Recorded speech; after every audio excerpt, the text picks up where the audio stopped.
back inside the icebox here at the end of a 5-1 loss for the Stars. I'm joined now by head coach of the Stars, Cody Chupp, for Coach's comments brought to you by Southside Auto Tech. And Coach, tonight the score doesn't really seem to indicate the, at times, closeness of this contest, but how do you think it got away from you in that middle and third period?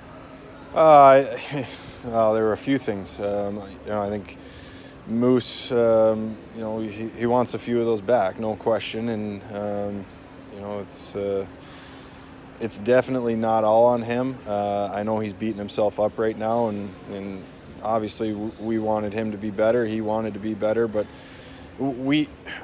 our willingness to compete on pucks and to do things right is really the thing that's in question right now. And there were, I don't think it was us keeping it competitive through major portions of this game. I thought it was us carrying the pace of play through a lot of this game and spending prolonged time in the offensive zone, creating great chances for ourselves. But ultimately, there were too many guys on a different page or their own page or whatever plan they had. All of a sudden in the third period, where through two periods we've generated more grade A scoring chances. I mean, they have a kind of just a flutter puck that goes in on the first one and a puck from their own end that goes in on the second or in the third one. But other than that, like, the chances were all in our favor, and we were really carrying the offensive zone time. And then we get into the third period and we abandon those things that were giving us success, and we slow down our transition and we try to play one-on-one, and all of a sudden we're looping, and it's frustrating. It's frustrating that a team that is going dormant in a group of guys that don't currently have a next year to play for are competing that hard. And we have to start to weed out guys that aren't a fit for our culture, and that's the bottom line. And there are some guys that are proving that they are not a fit for the culture, and whether it's their minds on summer or next year or whatever it may be, I don't know. But I'm extremely frustrated on the effort level for some of our players tonight, and there's no question we're not making playoffs. We have 3 games remaining.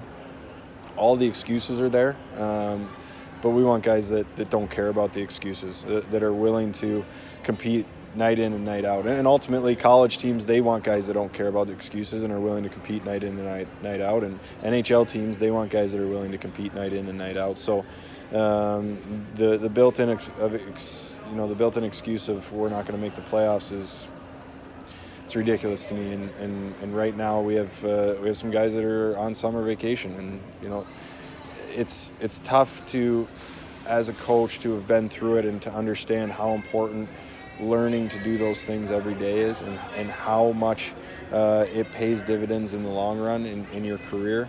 I don't want to be an I told you so guy, but to continue to preach the same message and get extremely inconsistent results or no results with certain players is very difficult. And by no means am I putting this on individuals.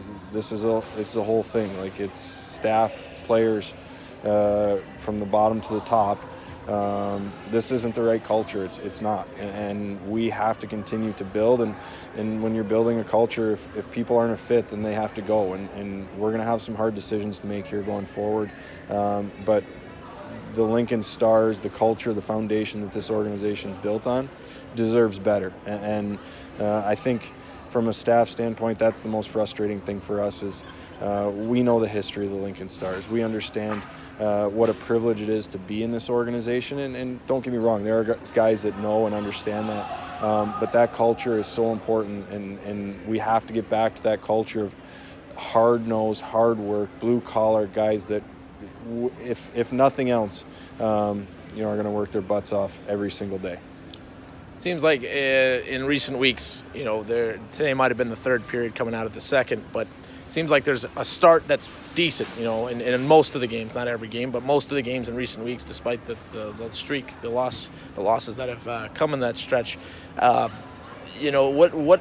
do you think happens between periods? Because it seems like just like tonight, you had a really strong start in the first. You had a couple bad bounces there in the second. And as you mentioned, there were some good chances. But we've seen kind of that happen lately where, again, it almost seems like a different game, heading into another period. Sometimes more often it's the second, but tonight it was the third. What do you think changes that, kind of has the guys shift from what their details were to, like you said, going one-on-one a lot tonight? Yeah, I think it's a lack of focus, and the coach's comments to players in between periods is a minute, 2 minutes. But culture drives how you come out of that locker room, and I firmly believe that teams with the right culture create a push in the first 5 minutes of every period and to start the game. And teams that are loose or aren't focused or talking about things that have nothing to do with our ability to win a hockey game are teams that come out inconsistent, and all of a sudden a bad bounce goes there or goes against us, and we scramble and we abandon our game plan. We abandon what's been giving us success, and we revert to a bunch of guys trying to do it on their own. And our culture right now is the key component to me in how we compete through the course of games, how we start games, how we start periods. And for an example, we call timeout to start to talk about our 6-on-5 at the end of the game. And you turn and there's guys that are staring in the crowd laughing at fans. And it's just, to me, that is just so frustrating to put in the amount of work that you put in throughout a season. And I'm not just talking about myself, I'm talking about the players, the staff, everybody, to invest the amount of time and to just give up on it and basically discredit all of that by simply just not caring about the organization, not caring about the guys that are going out there that are trying to score, that are trying to help us win a hockey game, not caring about the guys that are around you. To me, it's when I talk about culture, that's the type of stuff that I'm talking about, and good culture drives those situations. Culture that needs help is a little bit of like what we saw tonight.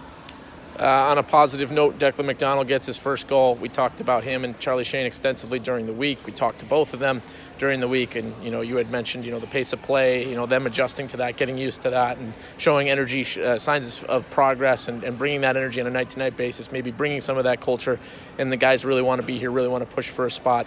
How big is that to see a guy like that who is vying for a roster spot, who is in a situation where he has to make a statement going into the summer where, he gets more of a chance to come in and camp and prove some of what we just talked about. But how big is that seeing him rewarded there on a hard work goal?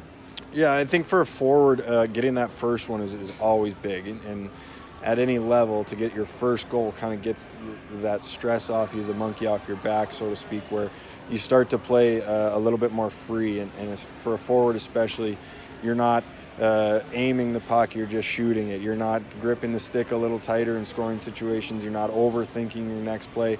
And it just starts to free you up to get to your game. And so obviously getting that first goal is great for Declan. And he's a guy that has made a great impression since he's been here. Charlie in the same boat. Two guys that have made a great impression. And we don't know what our plan is for those two going into next year, but they're doing things right now, and they've made the effort to be here and to want to get better while they're here every single day. And they understand that they're going to try out. And what I appreciate a lot of times, what you get from affiliates, and what I appreciate about bringing these guys in, is they don't take it for granted. There are a lot of junior hockey leagues out there, and in my opinion, none of them are like the USHL. The way that you're treated in this league, the things that you have at your disposal as far as tools to make you better on a daily basis. Players, if you haven't been around other leagues, they take for granted what they have here. The young guys don't. They're coming from high school hockey, midget hockey, or a different junior league where these things weren't available to them. So they get here and they're excited to get better every single day. They're excited to take advantage of the resources that are available to them, and that's what I love about those two, is they are taking full advantage of those resources that are available. They want to get better every day. They understand that it's not a foregone conclusion that they're on this team next year. They want to earn it every single day. All right, Coach, as always, we appreciate the time, and we look forward to talking to you tomorrow. Thank you.